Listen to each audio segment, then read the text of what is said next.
மாறன் தன் வீட்டில் ஆழ்ந்த உறக்கத்தில் இருந்தான். முதல் நாள் இரவு சோர்வும் ஸ்ரீயை மீட்ட பதற்றமும் அவனை சங்கிலியால் பிணைத்தது போல உறங்க வைத்திருந்தது. திடீரென வெளியே கேட்ட ஏதோ சலசலப்பு சத்தமும் சிலரின் கூச்சலும் அவனை திடுக்கிட்டு எழுந்து வெளியே வர செய்தது. அங்கே அவனது குடிசையின் வாசலில் ஸ்ரீயின் அப்பா சுந்தரம் மற்றும் அவளது குடும்பத்தை சேர்ந்த ஒரு கூட்டமே நின்று கொண்டிருந்தது.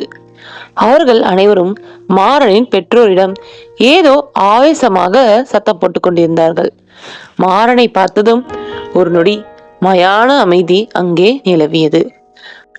மாறனின் கண்களில் இப்போது கடல் அலை போல சீற்றம் கூடியது. மாறன் சீற்றத்துடன், என்னாச்சு இங்க? ஏன் இப்படி கத்திக்கிட்டு இருக்கீங்க? மரியாதையா பேசுங்க. உடனே ஸ்ரீயின் அப்பா சுந்தரம் தன் கட்டுக்கடங்காத கோபத்தை மாறன் மீது கொட்டினார். ஸ்ரீயின் அப்பா சுந்தரம் சீற்றத்துடன் மாறனை பார்த்து, என்ன பண்றதெல்லாம் பண்ணிட்டு ஒன்னும் தெரியாத மாதிரி என் பிள்ளைய கொண்டு வந்து வீட்டுல விட்டுட்டு போயிட்டியா பொறுக்கி பயலே?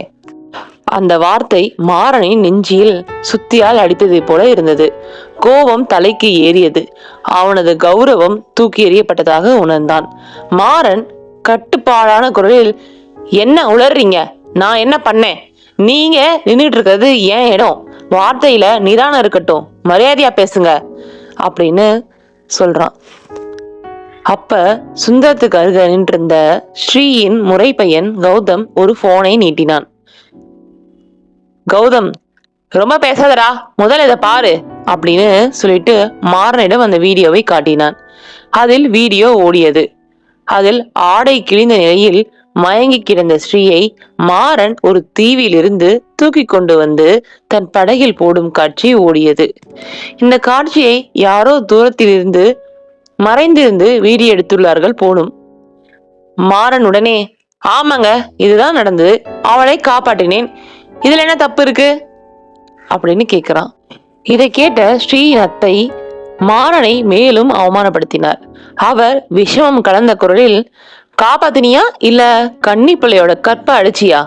ஒரு ஆணும் பெண்ணும் தனியா தீவுல ராத்திரி முழுக்க, அதுவும் அவ மயக்கத்துல அப்படின்னு அவள் சொல்லி முடிக்கும் முன்னே அவள் கன்னங்கள் மாறனின் கைகளால் பதம் பார்க்கப்பட்டன. அரைந்த வேகத்தில் அவள் தடுமாறி கீழே விழுந்தாள். உடனே கௌதம், ஏய், எங்க அம்மாவோட அடிச்ச என்று சீறிக்கொண்டு வந்தான். மாறனின் அப்பா சொக்கலிங்கம், நில்லுங்க, இது எங்க இடம். இங்கே வந்து என் மகனை பார்த்து தப்பா பேசுனது நீங்க. வேணும்னா உங்க பொண்ணுகிட்டே போய் கேளுங்க என்ன நடந்துச்சுன்னு அப்படின்னு சொல்றாரு.